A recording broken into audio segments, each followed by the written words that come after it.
자, 다음 주제는요. 추미애 법무장관, 윤석열 검찰총장 관련 얘기인데요. 이 정도 상황이요. 뭐라고 표현을 할까요? 이 정도면 아마도 갈 때까지 가보자. 서로 좀 이러는 거 아닌가 이렇게 보이기도 합니다. 기사 보겠습니다. 첫 번째 기사입니다. 두 인물이 어제 어떤 모습이었는지 동시에 큰 제목으로 다루고 있습니다. 윤, 판사 사찰 아니다. 관련 문건을 전격 공개했습니다. 그리고 이 공개 이후 시간이 조금 지납니다. 어제 저녁이었어요. 어제 저녁에 이 내용이 나오면서 굉장히 기자들이 바빴습니다. 추미애 법무장관, 불법 정보 맞다. 수사 의뢰를 합니다. 문건 공개, 수사 의뢰. 어떻게 보면 굉장히 강수들입니다. 강수요, 지금. 내용 좀 더 보겠습니다. 여기 보면 뭐 정면 대결한 표현 또 등장했습니다. 이제는 너무 많이 봐서 뭐 이렇게 인상적이지도 않다는 분들 많습니다. 이 정도 표현 가지고는. 내용 보겠습니다.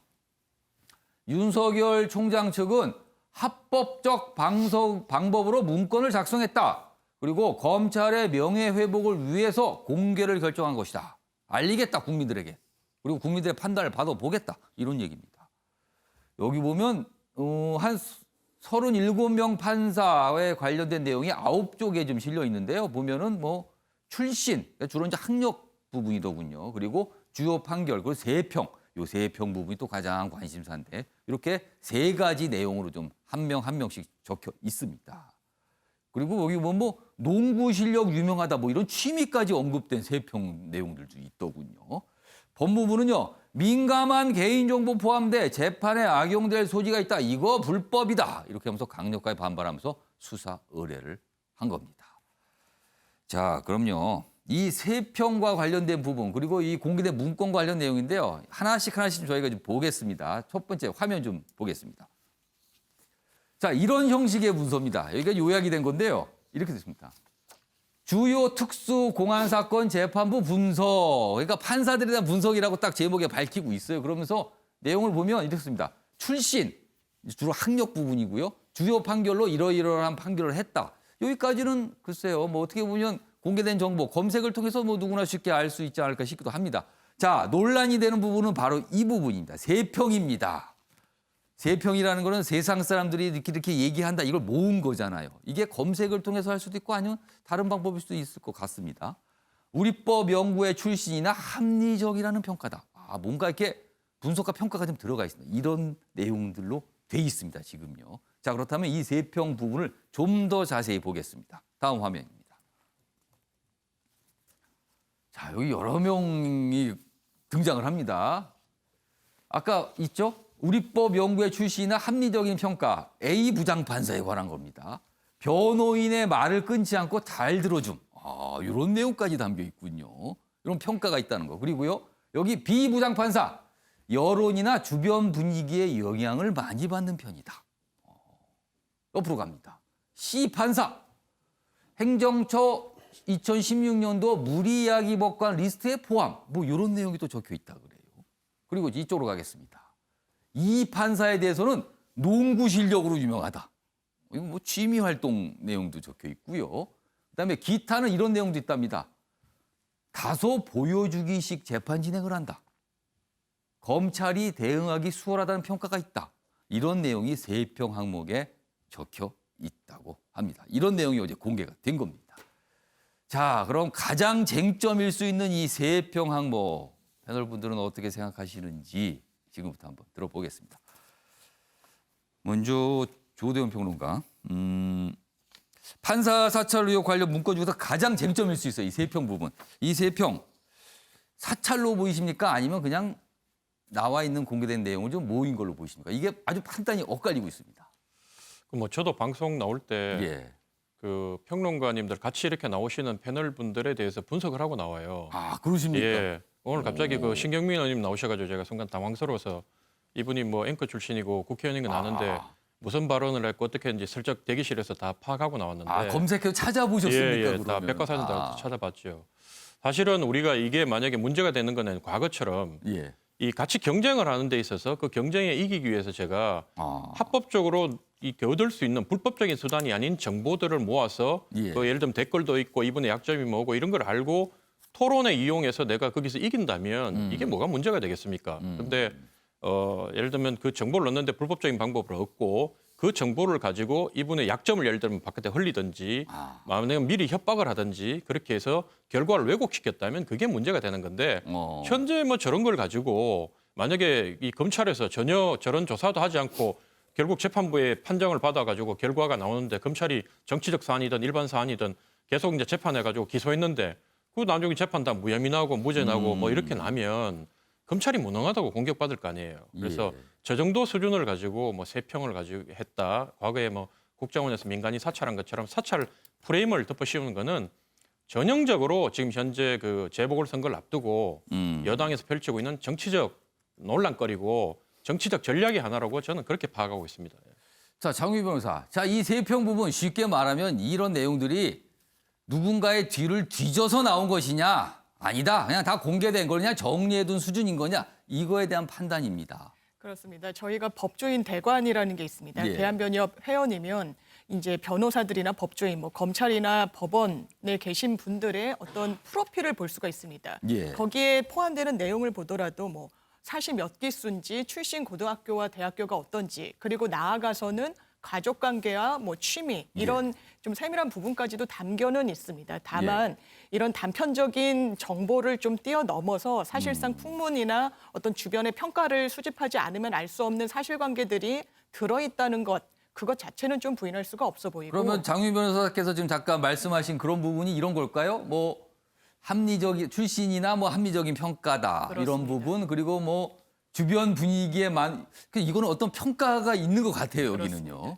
예. 그런 특정 단체 어디에 예. 소속돼 있는지 여부, 뭐 재판 스타일은 뭐 수집할 수 있다라고 보지만 뭐 무리하게 법관으로 이제 사법농단과 관련해서 수사를 했던 주체인 검찰이 이것과 관련해서 마치 뭔가 문제가 있는 판사인 것 마냥 이런 문건을 작성했다는 거, 이거는 좀 문제가 있다고 보고 저는 이 사건의 본질은 예. 이것을 수집한 주체입니다. 이제 불법 사찰인지 여부와 관련해서 법원이 판단을 내리는 기준에 있어서도 예. 그 내용도 있겠지만 그 수집 방법과 이게 직권을 그럼 남용을 해가지고 권한을 밖에 이제 행사하면서 이 정보를 수집했는지 여부인데 검찰이 판사 관련해서 정보를 수집할 이런 이유도 없고 권한도 없다고 보여집니다. 특히나 이 검찰 내부에서도 이 수사정보정책관실이라고 어떤 범죄의 단서를 인지하기 위해서 범죄의 어떤 그런 풍문들, 세간의 세평들을 수집하는 그런 주체가 판사들과 관련해서 뭔가 정보를 수집했다는 부분, 상당히 부적절하게 법적으로 평가받을 수 있는 부분이 있고 또한 또 불법 사찰인지 여부를 판단하는 데 있어서는 그 의도입니다. 지금 그 의도와 관련해서 공소 유지를 위해서 어떤 그 공소의 유죄 판결을 받기 위해서 수집한 거에 불과하다고 하지만 법무부의 현재 입장은 이런 우리법 연구의 소속인지 여부, 이런 문건이 작성된 직후에는 언론에 굉장히 뭐 성향이 좌파 성향이다. 공정한 어떤 재판을 담보하기 어렵다는 취지의 비난조의 언론 기사들이 쏟아졌다는 거거든요. 그렇기 때문에 이 부분은 충분히 불법 사찰인지 여부를 가릴 필요가 있다고 생각합니다. 다툼의 여지가 충분히 있는 그렇습니다. 지점들이라는 설명이시네요. 네.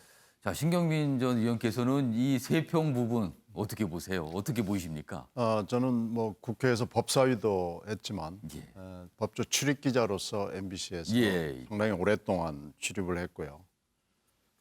사실 일선 지검지청에서의 그 공판부 검사들이 사건을 맡으면은 무죄를 제일 무서워하기 때문에 그리고 기피 회피 재척을 제도적으로 활용하기 위해서 평가를 판사들에 대한 담당 판사들에 대한 평가를 수집을 하고 그것을 대검이 이제 민감한 중요한 사건에 대해서 수집을 한 걸로 파악이 되는데 금방 그 주체 문제 그리고 기록으로 존재하는 문제 뭐 이런 문제는 지적이 가능하고요. 그건 뭐 맞는 얘기인데 지금 일부 여기 나와 있는 것만 봐도 일부에는 문제가 있어 보여요. 특히 행정처 16년도 무리하기 법관 부분이랄지 우리법 연구회랄지 부분은 이런 문제. 부분 사실 되게 민감했던 네, 그 부분은 그리고 이제 지점들이었었는데. 그걸 판사에 대한 평가를 언론에 슬쩍 대검이나 지검이 흘리거든요.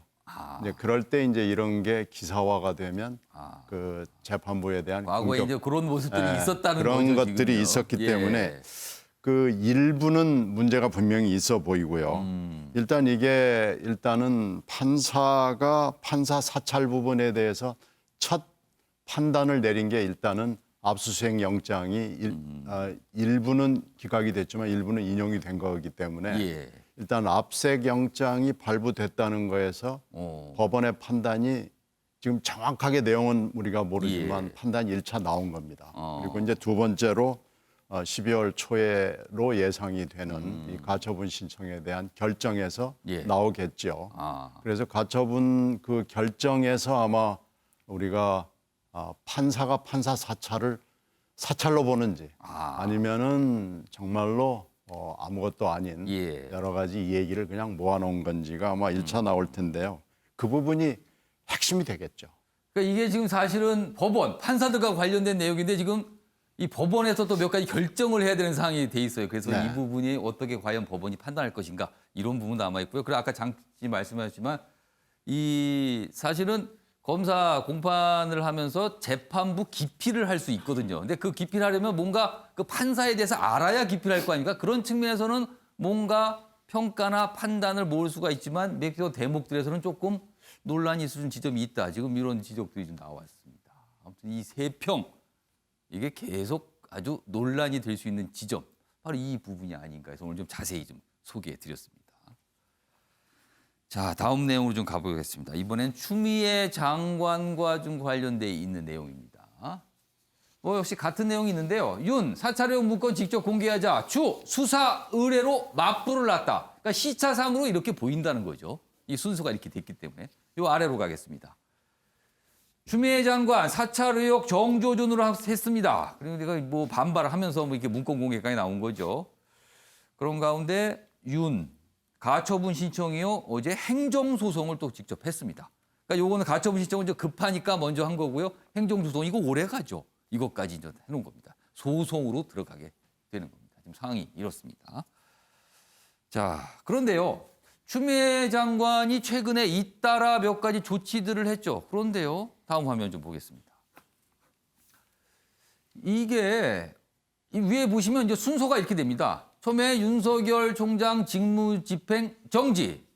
그리고서 이제 징계 청구를 했죠. 그리고 그 다음에 시간이 지나서 압수수색이 들어갑니다. 그리고 어제는 수사 의뢰를 했습니다. 자, 이걸로 보면은요. 뭔가가 좀 순서가 거꾸로 된 거 아니냐. 그러니까 통상적으로는 뭔가 수사를 의뢰를 해서 알아보고 뭐가 좀 있으면 압수수색이 들어가고 거기서 뭔가 확인이 되면 집행정지라고 이렇게 되는데 이게 먼저 갔다는 거죠. 거꾸로 순서가. 그래서 이 부분에 대한 지적이 좀 있고요. 그리고 여기 아래 부분입니다. 지금 법무부 감찰위원회 위원들의 약간 반발이 있습니다. 아니 징계위원회 열기 이전에 감찰위원회를 열어서 그러고 나서 징계 결정을 해야지 어떻게 감찰위원회는 나중에 열고 징계위원회부터 열립니까? 이게 순서가 또 바뀌었다 날짜가. 그러면서 감찰위원회 회의가 좀 연기가 됐는데 코로나19 때문에 연기했다는 이유가 있거든요. 그러면은 아니 징계위원회는 코로나19 영향을 안 받는 겁니까? 뭐 이런 지적까지 나온 거예요. 그러니까 뭔가 지금 순서가 추미애 법무장관의 어떤 조치의 순서가 거꾸로 가고 있는 거 아니냐 이런 지적이 좀 있습니다. 자, 주영기 교수님, 네. 이 내용 좀 어떻게 보셨습니까? 예, 확실히 추미애 장관이 뭔가 조급하고 예. 빨리 결론을 내리려고 하는 모습들이 저렇게 엇박자로 나오지 않는가. 근데 저 엇박자가 좀 심각한 엇박자로 보이거든요. 앵커님 말씀처럼 의혹이 생기고 무엇이 있으면 법적으로 수사 의뢰를 하거나 압수수색이 신청되고 그거에 진행되고 난 다음에 예. 그러면은 검찰총장이 직무를 계속 수행하기가 어렵겠다 해서 직무배제를 이렇게 신청을 했었어야지 되는 거고 그리고 징계도 그렇습니다. 지금 말씀하신 것처럼 감찰위원회가 먼저 벌어지고 있고 난 다음에 다시 징계위가 있어야 되는데 징계위부터 먼저 해버리겠다. 벌써 그 시간도 4달 2일, 12월 2일이라는 게 너무 촉박하고 조급한 인상을 지울 수가 없는 거죠. 물론 뭐 규정이 최근에 바뀌어서 감찰위원회 회의를 여는 게 이게 의무는 아니게 됐어요. 약간 할 수 있다고 돼서 뭐 그렇긴 하지만 감찰위원들은 약간 좀 목소리를 내고 좀 있습니다. 네, 맞습니다. 그러니까 통상적인 관례고 지금 저희가 예. 언론을 통해서 보는 게 지금 사상 초유의 일이지 않습니까? 그러면 사상 초유의 일을 감당하시려면은 그만큼 더 세심하고 통상적 관례를 존중하는 모습을 보이셔야 되는데 그런 모습이 지금 빠져 있고 결론을 정해놓고 지금 지금 파고든다라는 느낌을 지울 수가 없습니다. 이렇게 되니까 그 검찰에서도 검사 측에서도 그렇고 대한변협도 그렇고 여러 가지 어떤 단체들에서 예. 이게 너무 무리하고 재고를 요청한다. 그러니까 다시 한번 생각해 줄 원한다. 그게 일리가 없는 말들이 아니라고 생각을 하거든요. 그러니까 추미애 장관이 지금 뭔가 순서가 어긋나 있다. 그런 인상을 지울 수가 없고요.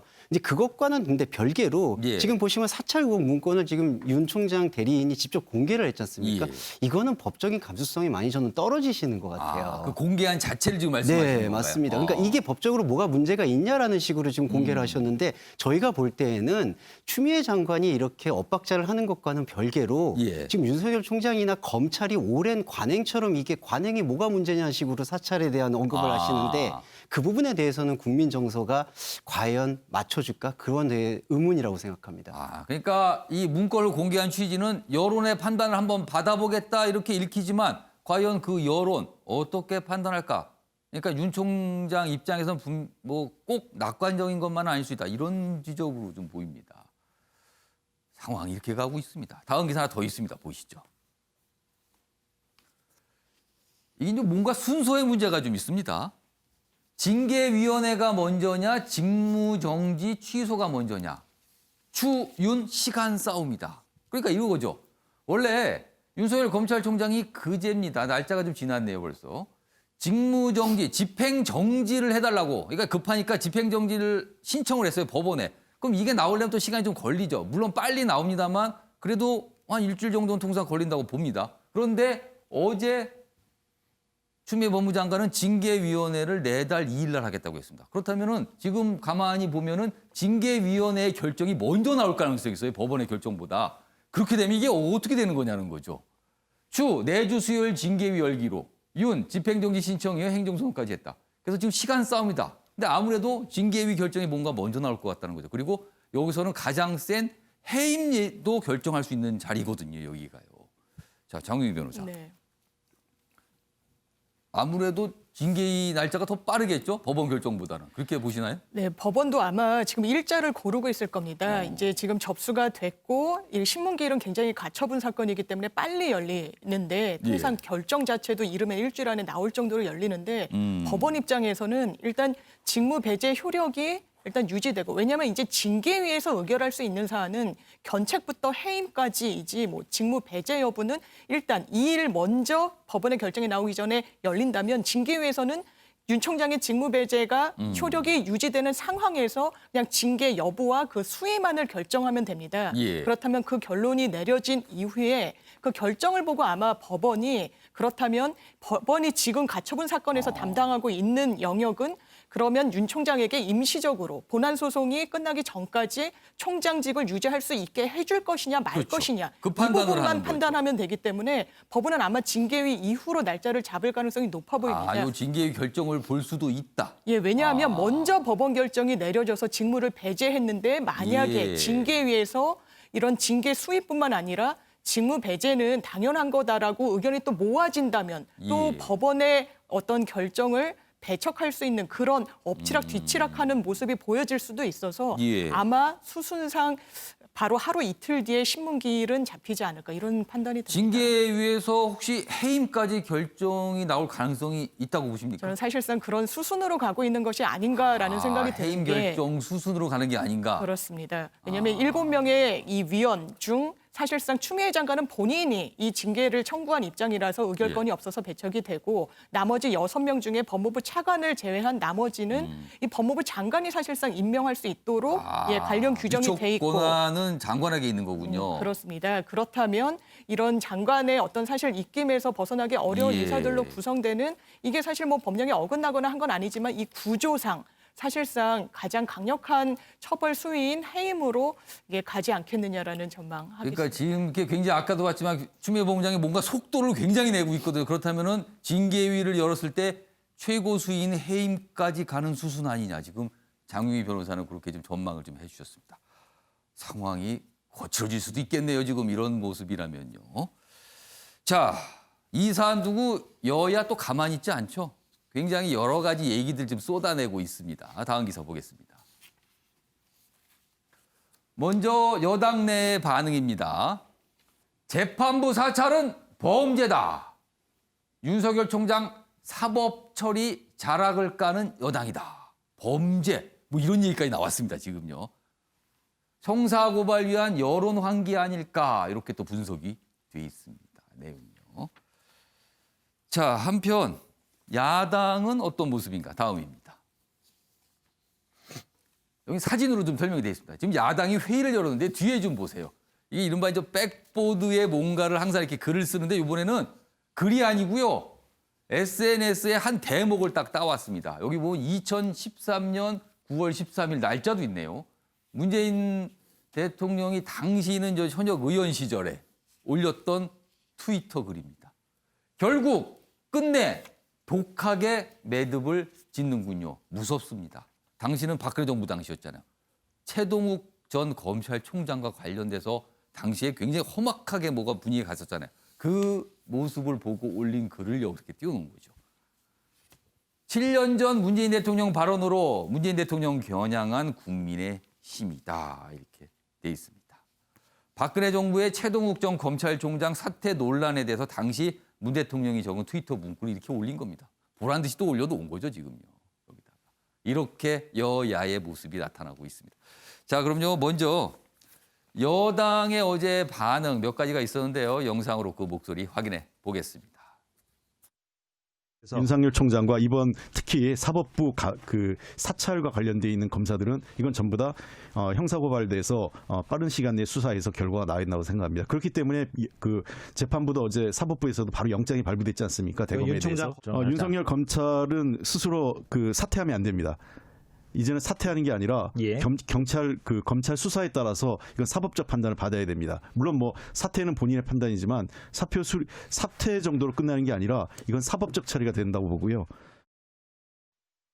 수사에 관한 정보를 그렇죠. 수집하는 것이 합법이고요. 네. 근데 지금 판사 성향 분석하는 거 있잖아요. 네. 이건 사법부의 블랙리스트하고 똑같은 거예요. 국정원이 사찰한 거하고 똑같은 겁니다. 옛날에 이명박 정권 때 민간인 사찰한 거하고 똑같은 사안이에요. 이거를 검찰이 했다는 거 아닙니까 지금. 그리고 지시를 만약에 지시를 한 사람도 그렇고요. 윤석열 총장이라면 네. 이거는 감찰 대상이 아닙니다. 수사 대상입니다. 자, 여당에서 이런 목소리가 나왔죠. 그러면 지금 야당도 아까 사진으로 봤는데 이와 관련돼서 7년 전 추미애 장관이 당시에는 저 의원 신분이었죠. 그 당시 국회에서 대정부 질문 때 한 말이 있습니다. 영상으로 준비했습니다. 보시죠. 열심히 하고 있는 검찰총장을 내쫓았지 않습니까? 검찰총장이 그리고 수사와 기소를 주장했던 수사 책임자도 내쳤지 않습니까? 네, 그렇습니다. 수사검사, 기소한 검사 다 내쳐서 겁먹은 검찰이 공소 유지에 관심도 없을 텐데 사법부의 판단인들 어찌 제대로 나오겠습니까? 대통령은 어제 여야 합의로 국회에서 해결하라 그랬지만 여당은 대통령 하명만 기다리고 있고 대통령 말씀마다 박수만 치는 여당인데 결국 대통령이 결단해야 되는 일 아닙니까? 특검 수용을 대통령께 건의하세요. 아까 답변 드렸기 때문에 다시 드릴 필요가 없습니다만 지금 모든 걸 철저히 밝혀서 재판을 하고 응분의 책임을 지우겠다고 하는데 그걸 다시 특검하자 그러면 특검에서 마음에 안 들면 또 무슨 특검을 합니까? 그런 식의 그거는 좀 지나치지 않습니까? 아까 제가 질문하는 거 안 들으셨어요? 수사 제대로 하고 있는 검사들 다 내쫓고 공소유지 자체에 관심이 없는데 그걸 내쫓았다고 주장을 하면 뭐 답할 말씀이 없습니다. 시간을 좀 7년 전으로 좀 돌려봤습니다. 그래서 뭐 당시에 있었던 내용까지 영상으로 좀 봤는데요. 조대현 평론가. 최동욱 전 총장 이야기가 다시 소환이 됐습니다. 왜 그런 겁니까? 그 보수 진영에서 봤을 때는 결국은 과거에 했던 지금 여당 인사들의 발언, 대통령님의 또 발언까지 꺼내면서 당신들 옛날엔 이렇게 했는데 이렇게 변했다고 얘기하고 그럼 이제 여당 또 지지하는 분들은 봤을 때 우리가 변한 게 아니라 윤석열이 변한 거다. 그리고 상황이 변해서 이렇게 된 거지 우리가 변한 게 아니다. 또 이렇게 하는데 제가 만약에 개인적으로 최동욱 전 검찰총장이라면 참 불편할 것 같아요.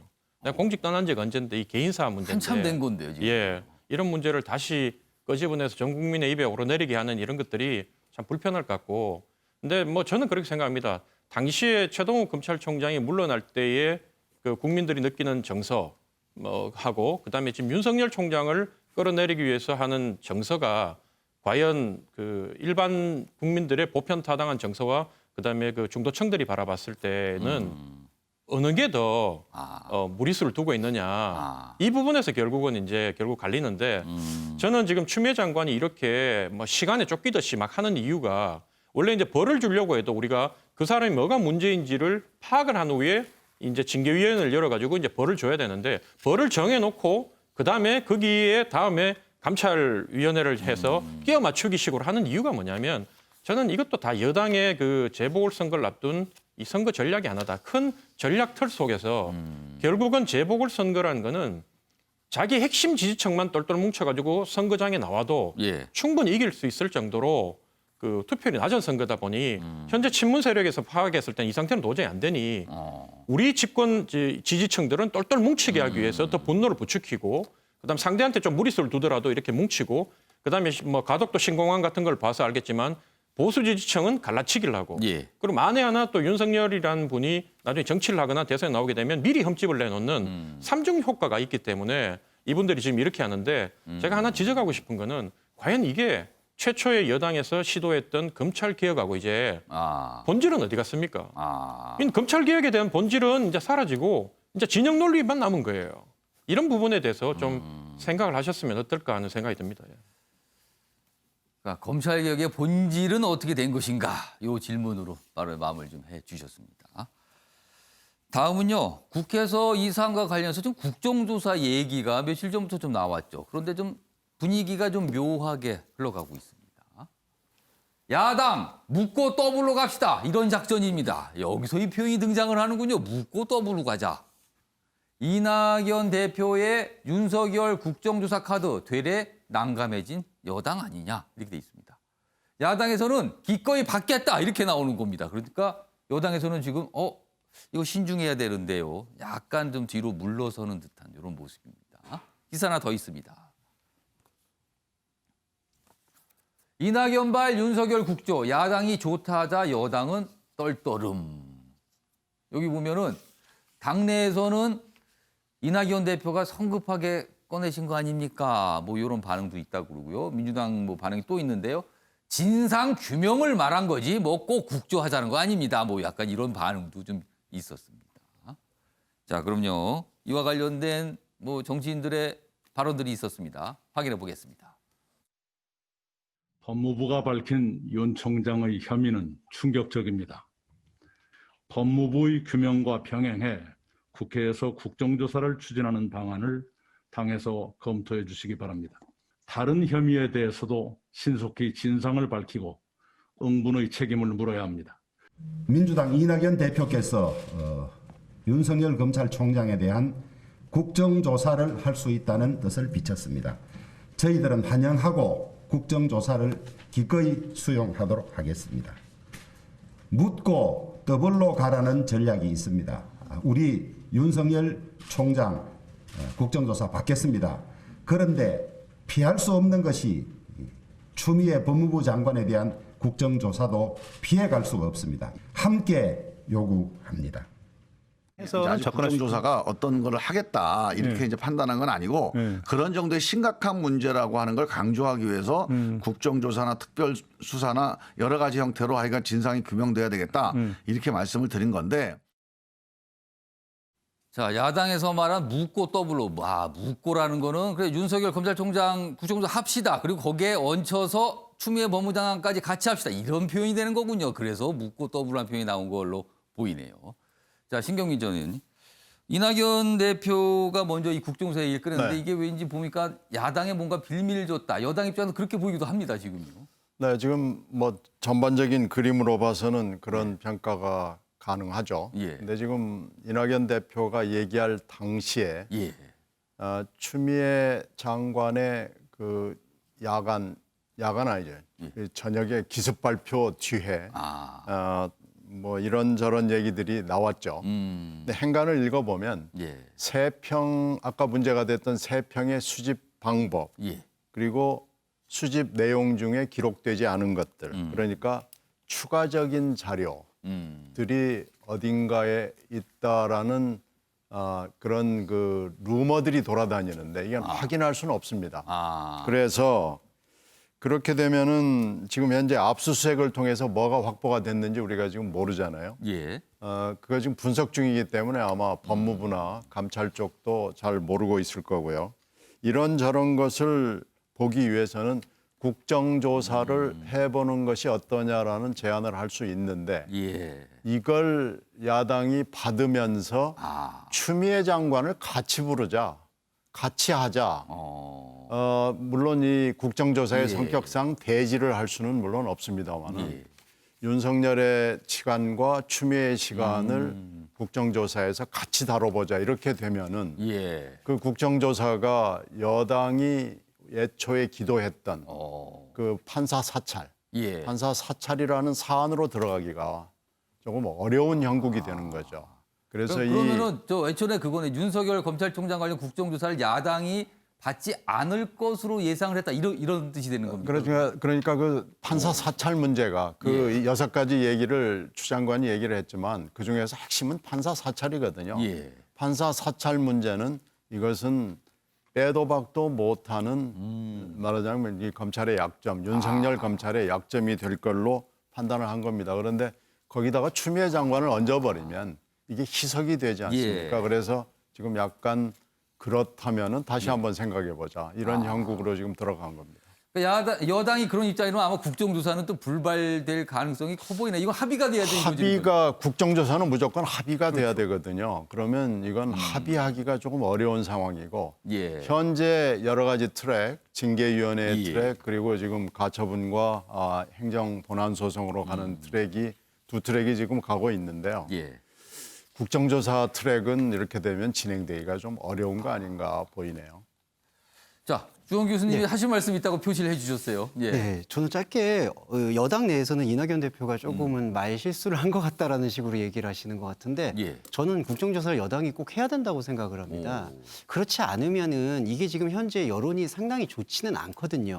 왜냐하면 현직 검찰총장 임기재 총장을 지금 밀려내려고 하는 모양새로 지금 보이기 때문에 여당이 불리할 수 있습니다. 지금 아까 신경민 전 의원님께서도 잘 말씀해 주셨듯이 판사 사찰이라는 문제를 놓고 이 검찰의 오랜 관행이 어떻게 국민들에게 피해를 입혀왔는지를 정치적으로 풀어내기 위해서는 국정조사가 필요하거든요. 제가 그렇게 생각합니다. 그러니까 여당 의원들은 지금 형사고발 운운하셔서 여론 환기하실 게 아니라 국정조사라는 것을 통해서 검찰의 개혁의 의지가 정말 우리는 갖고 있다. 이거는 한 사람 찍어내기가 아니다라는 사실을 좀 입증해야 되는 거고 거기서 비록 안타깝게도 추미애 장관도 같이 불려 나와서 여러 가지 흠집이 있다 하더라도 그건 감수하고서라도 여당의 국정조사를 이번에는 꼭 추진해야 된다고 생각합니다. 근데 신중하다고 아마 얘기한 거는 자칫 국정조사를 열어서 윤석열 검찰총장이 출석했는데 그냥 소명의 장으로만 끝나지 않을까. 뭐 이런 걱정을 혹시 하지 않을까 싶기도 하네요, 지금요. 네. 근데 그런 것이 있음에도 불구하고 저는 이걸 프레임을 좀 넓혀야 된다고 생각해요. 저희 국민들은 여기에 대해서는 하나 충격을 받는 건